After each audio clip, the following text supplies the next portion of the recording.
Good afternoon. I do not have any opening comments, so Matt, Oh, really? take it away. Nothing? You don't have anything exciting and new to tell us today? Depends on what your questions are. Well, yeah, obviously not. Hold on, let me start my recorder here. I know a lot of people want to talk about Gaza, but I have something else that I just need to get off at the top.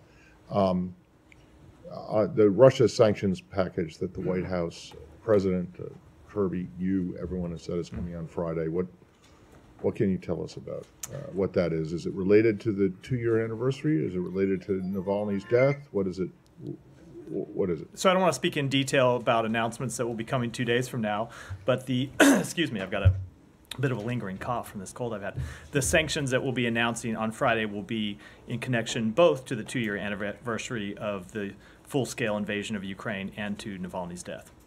Okay, and Russia is one of, along with Iran and North Korea, is already one of the most heavily sanctioned countries by the United States and others on the planet. Where would you expect these sanctions to target?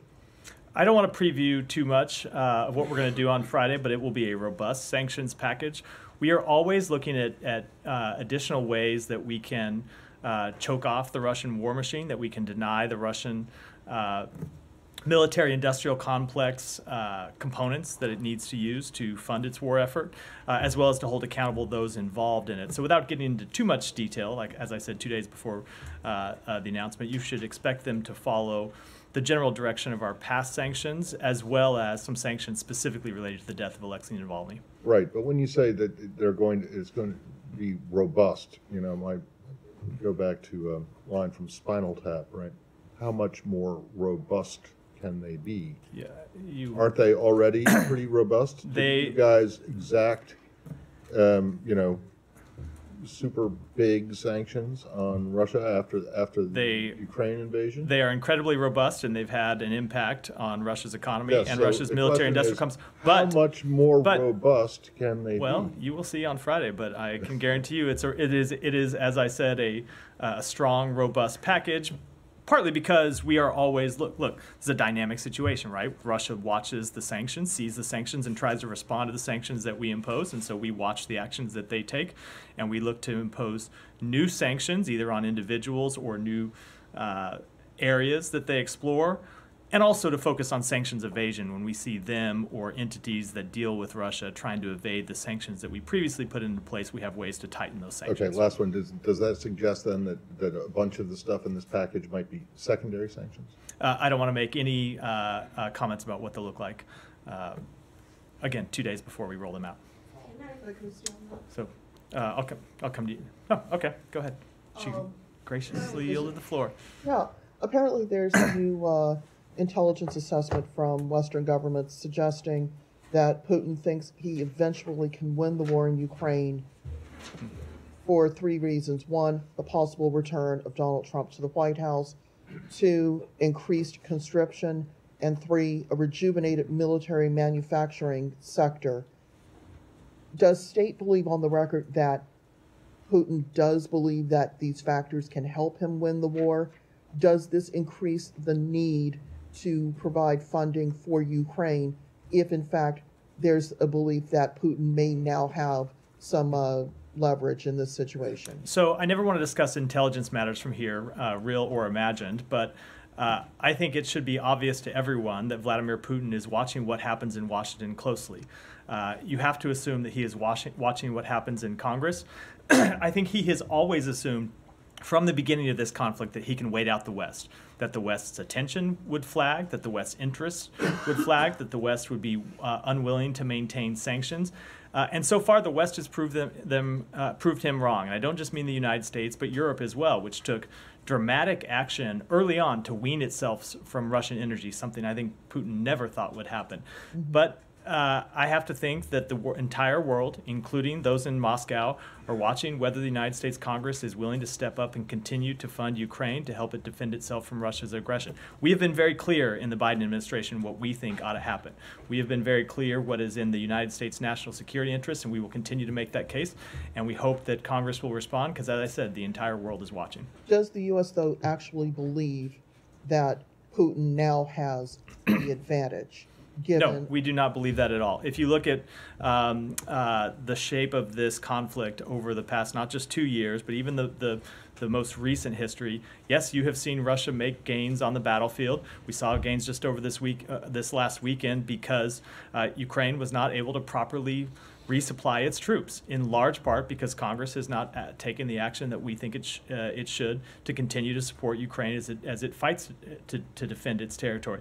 But you have also seen Ukraine make dramatic improvements on the battlefield. Most significantly, I think, in the Black Sea, where they have pushed the Russian fleet back. They have opened up a new shipping corridor that has allowed them to export not just wheat and grain, but also other manufactured goods through the Black Sea, something that was not possible in the early days of the war when Russia had blockaded Ukrainian ports. So we think they'll continue to make progress there, and we will continue to support them to the best of our ability, but we need a partner in Congress to help us.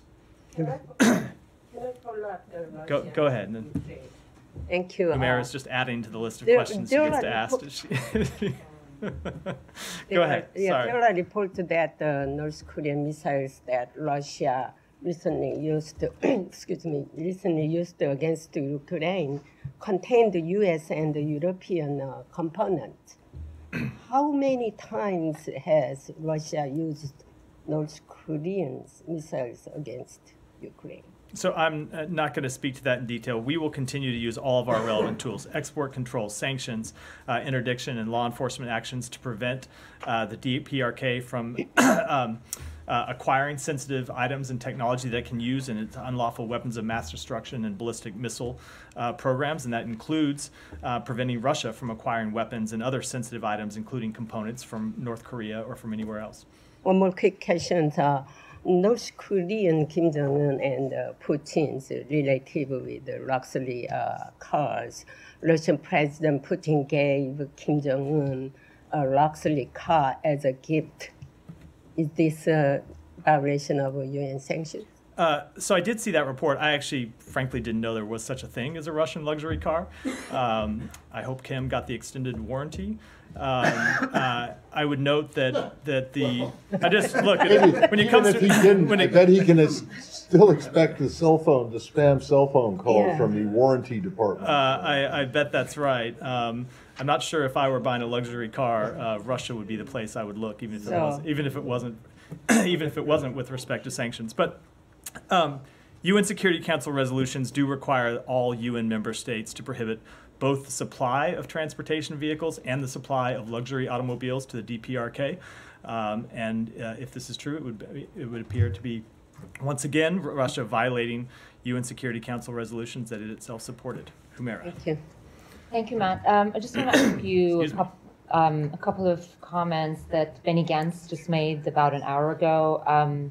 He said there were promising early signs of progress on a new deal for the hostages. I'm just wondering what's the latest that you guys are hearing and whether you're picking up the same promising early signs of progress. I don't want to discuss those discussions, those negotiations in detail, and I don't want to offer any assessments beyond what we have said previously, which is we do think that there is space to reach an agreement here.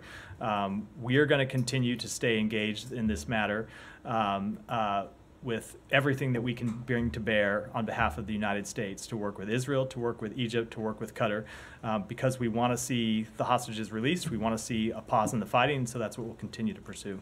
Okay, he's also saying that if no new deal were struck, the Israeli military would keep fighting in Gaza even into the Muslim holy month of Ramadan. I'm just wondering if that would be something the United States would be supporting. So I think I got a version of this question yesterday. I don't have anything new to add. We want to see a deal struck. Okay. So I'm not going to get into what might happen if we don't get an agreement, but we want to see an agreement reached. We want to see it reached as soon as possible. That would include, of course, before Ramadan. It could be even earlier than that. So that's what we're going to continue to pursue. Right. But I think you guys have made it a bit of a red line. I mean, if I guess one can call it that. The need for a humanitarian plan on top of obviously a military strategy before Israel goes into Rafah. So I think what I'm trying to get at is whether fighting continuing in Ramadan, Israeli offensive starting or continuing into Ramadan, whether that's a similar red line or not. I just don't want to speak to where we'll be in 2 weeks because I think it's impossible to say. We want to see a hostage agreement that secures a temporary ceasefire where we can get the hostages out and get humanitarian assistance in. Ultimately, we want to see a durable resolution of this conflict, and we want to see it as soon as possible. With respect to where we'll be in 2 weeks, I just don't want to speak beyond. I don't want to speak to that in detail. Okay, I have a few quick ones on UNRWA. I'll be quick. And take your time. You got interrupted a few times, so go ahead and cite attempting to interrupt you again. And now I interrupted you. Sorry. Go ahead. Go ahead, Humaira. Have you asked other UN agencies, like your funding is stopped for now, and you know there's legislation that has not yet passed within supplemental that might bar you completely from resuming that funding, but that legislation is not on the House floor yet. So I guess I'm wondering what you guys are doing in the meantime. Have you asked other UN agencies to pick up the slack? And exactly what did you ask them to do? Like, are there UNRWA workers on the ground right now actually working for other UN agencies who are doing the distribution of aid? We have been in conversations both with the United Nations and with other countries around the world about how to make sure that the important work that UNRWA does is not interrupted. We want to ensure that humanitarian assistance continues to flow to the Palestinian people. Right now, UNRWA is the key facilitator of humanitarian assistance in Gaza, and we don't want to see that humanitarian assistance disrupted in any way. At the same time, we are obviously cognizant of the draft legislation and the provision that it contains. It's not law, as you said, but we have to plan for all possibilities, including the possibility that it becomes law. So we're looking at all the options that may be available to us, but I don't want to discuss that in detail. It's internal planning that continues to go on inside the government. Final thing is there is reporting in Dept which says that you have actually asked other UN relief agencies to pick up the slack, but Secretary General Antonio Guterres have urged the heads of those agencies to basically rebuff your plea. I mean, I'm not going to confirm that report at all. Sorry. Just very briefly follow up yeah. on one thing. I'm guessing you may not have a lot to say about this, but following on Humaira's question, Brett McGurk, of course, is in the region. I know he works in a different building, but do you have any?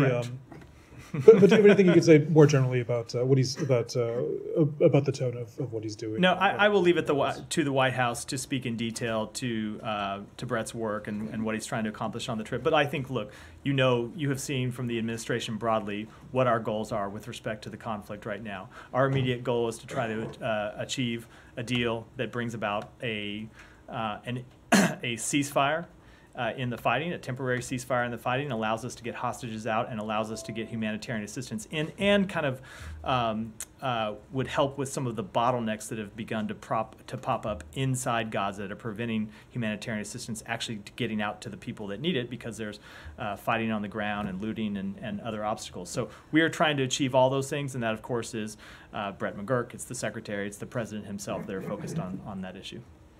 Said, go ahead. Thank you. To follow up on Thank you for being sort of patient. Sorry? Thank you for being somewhat patient. Oh, no, I did not mean to interrupt. It's fine. So apologies. I feel like a school marm up here. I feel like a school marm scolding people unnecessarily. Anyway, just to follow up on Humaira. Yeah, I don't know. Is that that's a Texas coming a little bit of an archaic term? Yeah. All right. Okay. So, just to follow up on her point, you said that you're hoping that a deal will be struck. What if it doesn't get struck? I mean, we have been there before. There were these artificial deadlines and calendars, and a week here, and the end of October, then the end of November, then, December, the end of the year, and all these things. I mean, to be honest, Palestinians and Israelis fought in Ramadan many, many times, and they were struck. So, what if a deal is not struck? What is your vision on how this thing will end? So I'm not going to deal with a hypothetical, as I think you know. I will tell you, though, I think it's a fair question about where we want to see this conflict go. In the short term, we want to see, as I said in response to several other questions, a temporary ceasefire that allows us to get the hostages out, bring more humanitarian assistance in. But we have also been very clear, and if you've looked at the Secretary's many public comments on this, he's been not just clear but quite detailed in what we want to see in the long term. And what we want to see in the long term is a durable agreement that brings about peace and security for both Israel and Palestinians through the establishment of an independent Palestinian state with real security guarantees for Israel further integrated into the region. That is our long-term vision, and that is what the Secretary has been focused on through his diplomatic engagements in the region, and it is what we will continue to pursue. Now, the first step in that is getting an agreement to get the hostages out while we work on this longer-term plan for the region. Mm-hmm. Well, yeah, I'm sorry to have to couple more point, but in the meantime, people can't get food. I mean, kids, children, 5-year-olds, my grandson's age, and so on. So I mean, they're not getting. They're asking for bread, for crying out loud. They're standing in line asking for bread, and bread is not getting in. So what do you? I mean, you keep saying about things like the need for things to go in, but it's not going in, man. So the humanitarian situation in Gaza continues to be extremely difficult, dire for many people, which is why we continue to focus all of the efforts of the United States to improve that situation. When it comes to bread, the United States has funded flour that would feed 1.5 Palestinians for 5 months. No. A lot more than 1.5. 1.5 million Palestinians for 5 months. If it was only 1.5 Palestinians, fair. that Obviously, would, I misspeak. 1.5 million Palestinians for 5 months. We have worked to not just fund humanitarian assistance, but get it into Gaza and continue to stay engaged on that every day, not just on the big picture issues, but on very minor logistical issues that have a big impact, things that seem minor but that have a big impact in getting it. Is enough food and water and other humanitarian assistance getting in? Absolutely not, which is why we continue to stay engaged to improve the situation every day. You talk about the Palestinian state, although we've heard statements that are really emphatic by the Prime Minister of Israel saying no, under no circumstances whatsoever, and so on. I just want to read you what a member of his cabinet, from the Likud, as a matter of fact, May Golan of the Likud, during a Knesset hearing about the motion to expel MK Ofer Kassif. She said, quote, "I am personally proud of the ruins of Gaza and that every baby, even 80 years from now, will tell their grandchildren what the Jews did," unquote. I mean, this is this is not someone extreme. It's not Smotrich. It's not Ben Gvir. This is in Prime Minister Benjamin Netanyahu's party. Saeed, I would encourage you to take a close look at the comments the Secretary made in Tel Aviv at a press conference 2 weeks ago, where he talked specifically about the effects of dehumanizing language and why it's important that no one on either side of this conflict dehumanize anyone else. That will continue to be our position. It will continue to be what we pursue because, as the Secretary has spoken, we care about the lives not just of Israelis, but of Palestinians, Palestinian men and women and children, and we grieve for all of those who have been killed, all of those who have been injured, and it's what animates our work to try to bring a durable end to this conflict. Does that go for Congressman Ogles as well? I'm sorry, what? Does that go for Congressman Ogles as well? I don't know what comment you're referring to. He made a comment in response to a protester up on the Hill about the deaths of Palestinian children, and I'm slightly paraphrasing, well, they should kill all of them. So I haven't seen his comments. It's the first I've heard of him, and with a slight paraphrase, I'm reluctant to, without seeing the comment, reluctant to react. And we typically don't respond to comments made on the Hill, but obviously we would urge anyone, whether in the United States or abroad, to avoid dehumanizing language and dehumanizing sentiments. Matthew, the majority of the Israeli Knesset has voted today against the unilateral recognition of Palestinian statehood. How do you view this? So I, again, will only continue to speak for the United States and what we are trying to pursue. We are trying to pursue the establishment of an independent Palestinian state. We are focusing our diplomatic efforts on that, not just because we think, and again, you've heard the Secretary speak to this a number of times, not just because we think it's in the interests of the Palestinian people, but because we think it is in Israel's short, medium, and long-term security interests as well. But if the government and the Knesset in Israel don't want the establishment of a Palestinian state. Again, you have heard the Secretary speak to this, that what we will do is continue to lay out what we think the best choice for the government of Israel to make and the best choice for the Israeli people to make. Ultimately, Israel will have to make its own decisions, as every sovereign country does. We will present to them the ideas and plans that we are developing with our partners in the region, the commitments that other countries are willing to make to Israel's security, and every country will have to make its decisions about how it's going to proceed. Alex, go ahead. Thank you, Matt. A few questions here, please bear with me. Going back to your line of question with Matt on sanctions, the EU today agreed on its 13th package of sanctions with some 2,000 listings in total. Could it be a good template for you on Friday? I would want to just say, everyone just wait for 2 days and you'll see all the sanctions that we're going to impose. Obviously, we work closely with the EU and countries around the world on various sanctions packages, and we're glad to see the EU take the steps that it did, but you should just watch and look at our sanctions when we roll them out on Friday. My colleague made a point about North Korea. Early in January, you guys announced the provision of ballistic missiles from North Korea to Russia. 7 weeks passed. Neither Russia nor North Korea have faced any consequences. Why? Is it going to be addressed during this next package? Again, I have said everything I'm going to say about a sanctions rollout that is not happening for another 2 days. I would encourage you to check back on Friday to see the. Okay. I've said a little bit. I gave a little more than nothing, but 2 days to go. Fair enough. Any update for us on the latest U.S. citizen got arrested in Russia? Any access to her? No, I have no further updates. We continue to seek consular access. It's not yet been granted. I want to go back, if I may, going back to Munich last week, the Secretary met with Azerbaijan Armenian leaders. Does he still believe that the peace is within reach? I'm just borrowing the vocabulary he used last year this time.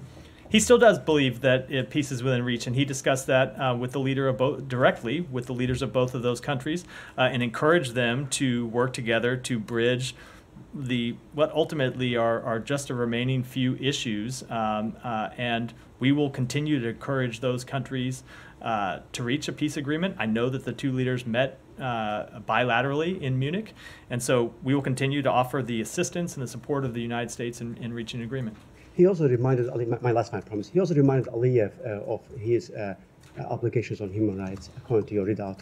Just day before that meeting occurred, the Secretary was addressed on the Hill, so 21 Congress members called him out, telling him that ask him to prioritize the case of Gubade Badoğlu and his well-being. Did the Secretary have a chance to go through the cases, including Mr. I don't have any further readout of the meeting other than what we already offered publicly.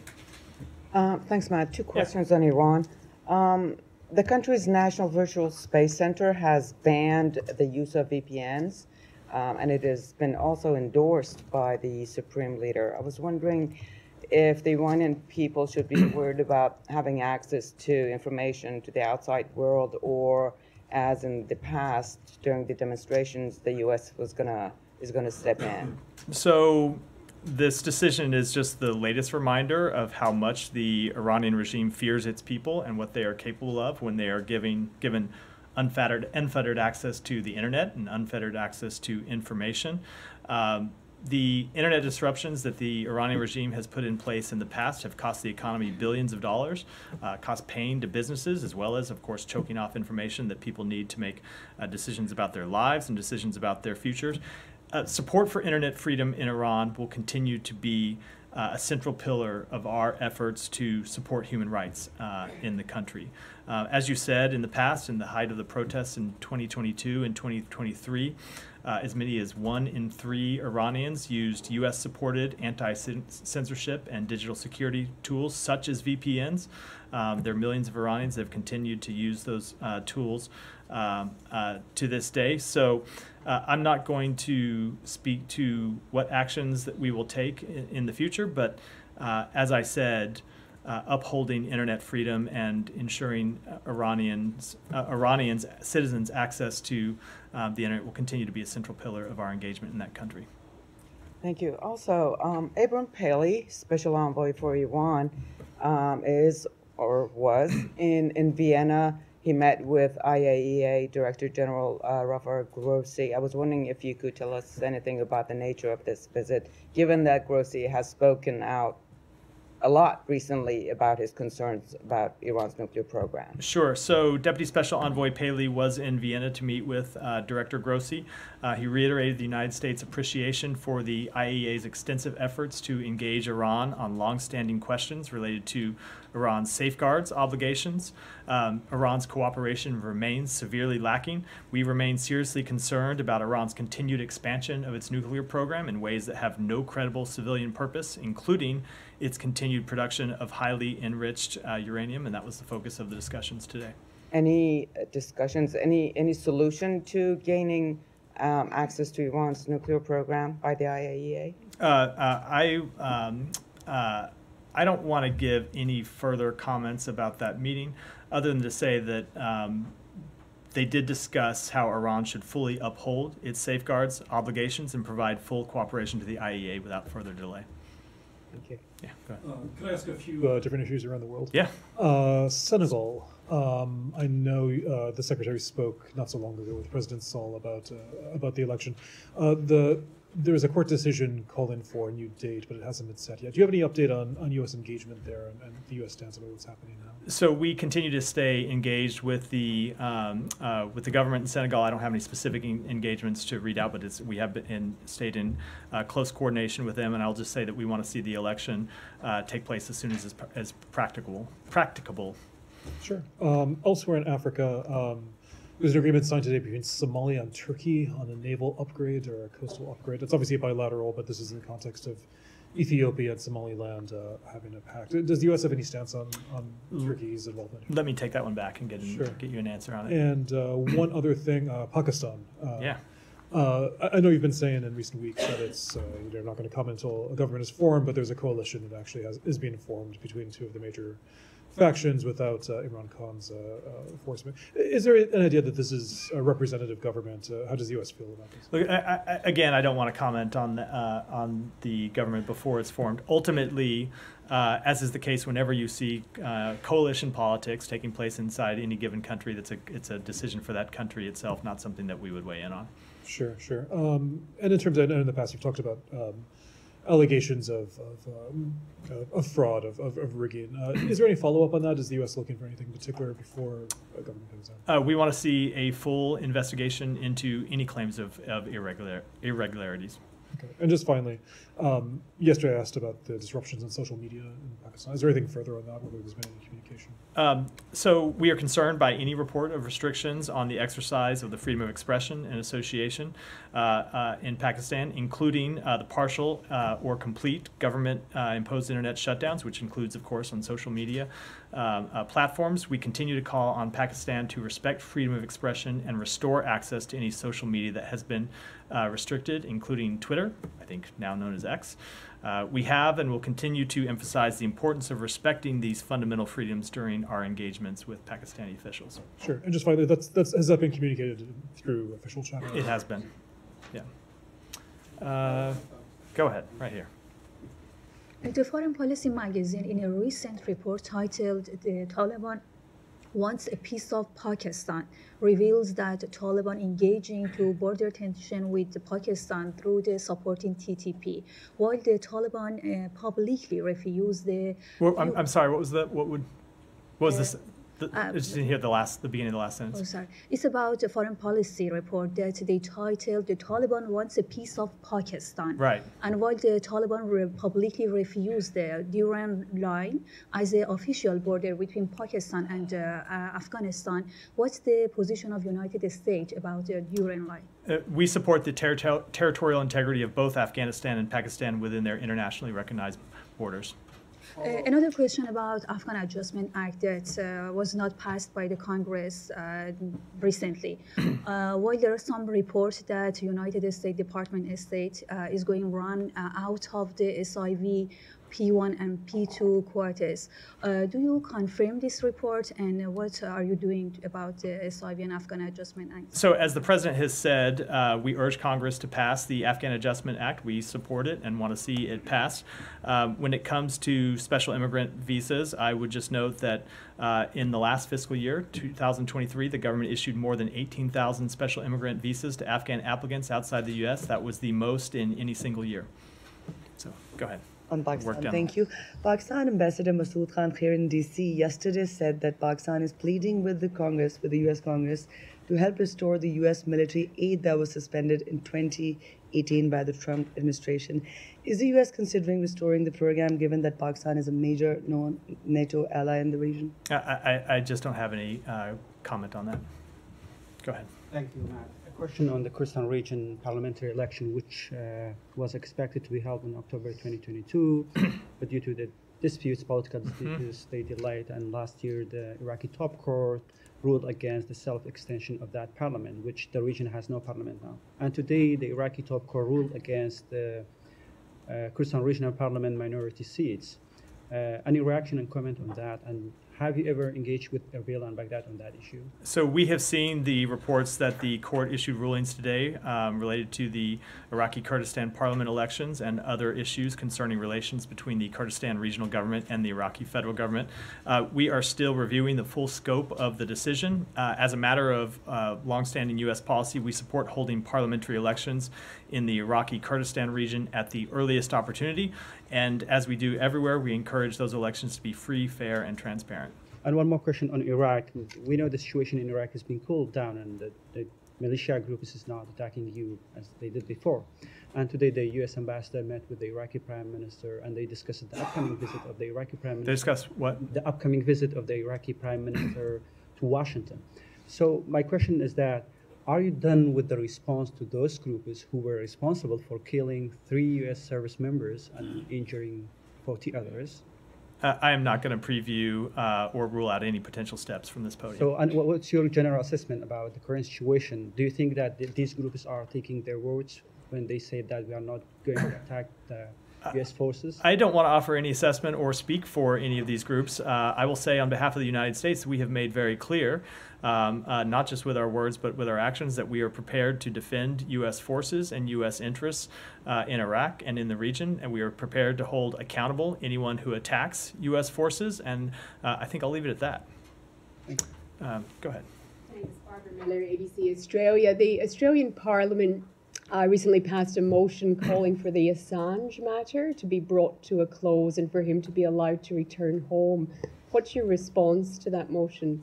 So I spoke about Julian Assange extensively from this podium yesterday, and I don't think I have anything to add to that matter. It is an ongoing legal matter and an extradition matter, and beyond what I said yesterday, I think I don't want to comment in any more detail. Go ahead. Back. Yeah. Good afternoon, Matthew. Good to see you. 2 questions, one on Ukraine, one on Haiti. And Ukraine, the Knights of Columbus, they're an organization that has provided millions of dollars in aid to Ukraine, helping people there during this very terrible time. How would you describe the impact of groups like the Knights of Columbus? So look, we support any organization that wants to deliver aid to people in Ukraine or anywhere in the world who are in need of it. And then on Haiti, where of course we all know there's been terrible violence. The other day, Catholic Bishop Pierre-Andre Dumas was hurt in an explosion at a house. He's in a stable condition, reportedly. Recently, 6 Haitian religious sisters were recently abducted and then released. What's the State Department's reaction to those incidents? So I will just say generally we continue to be very concerned about the ongoing violence in Haiti, and it's why we continue to focus on the launch of a multinational security force to help with the situation on the ground in Haiti, and that Secretary Blinken will in fact be engaging with counterparts at the G20 about the deployment of such a mission today and tomorrow while he's in Brazil. Just very briefly follow up. Yeah. Do you have anything to say about the indictment over Jovenel's killing? I do not. Go ahead, back. Yeah. Yeah, go ahead. Thank you so much. On U.S. and Brazil, what is the evaluation of the meeting this morning in Brasilia between Secretary Blinken and President Lula? So we put out a readout about that meeting, and I will say that they discussed a number of issues, including the work through the G20 to help alleviate poverty and combat climate change. They talked about regional issues, including the work that Brazil has done to try and de-escalate tensions between Venezuela and Guyana. Talked about Brazil's support for democracy in South America, including in Venezuela. And then they talked about bilateral issues between the United States and Brazil, as well as issues around the world, such as the war in Ukraine and the conflict between Israel and Hamas. A follow-up yesterday on this podium, it was said that the United States does not agree with what President Lula said last weekend on Gaza.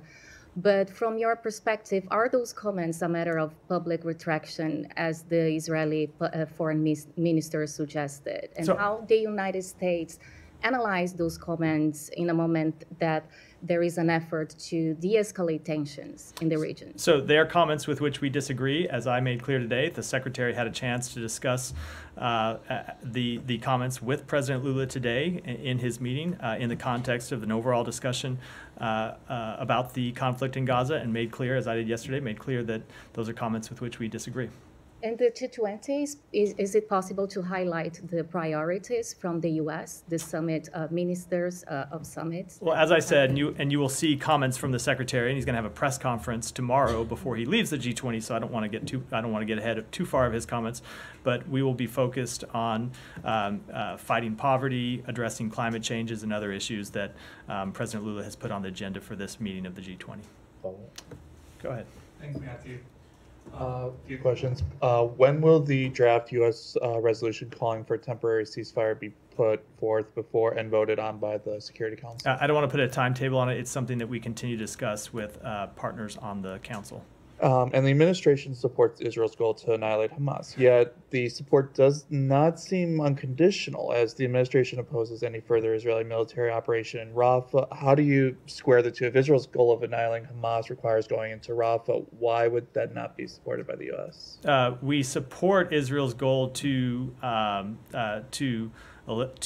defeat Hamas and to ensure that the terrorist attacks of October 7th can never be repeated. But we have always said that the campaign that Israel's carrying out needs to be carried out in a way that puts civilian protections first. And so we don't see any tension between those two. And that's why we have said that before Israel conducts a full-scale military campaign against the Hamas battalions that remain in Rafah, that it needs to have that kind of civilian protection plan. And finally, does the State Department have any reaction to the rise in cyber operations by China? Has the administration taken any actions to hold the CCP accountable for targeting the U.S. infrastructure with malware recently? We have long made clear that we oppose any cyber actions in that regard by both the PRC and others. And if you look, there is a long history of us taking action to impose consequences when we see them. Go ahead. Thank you.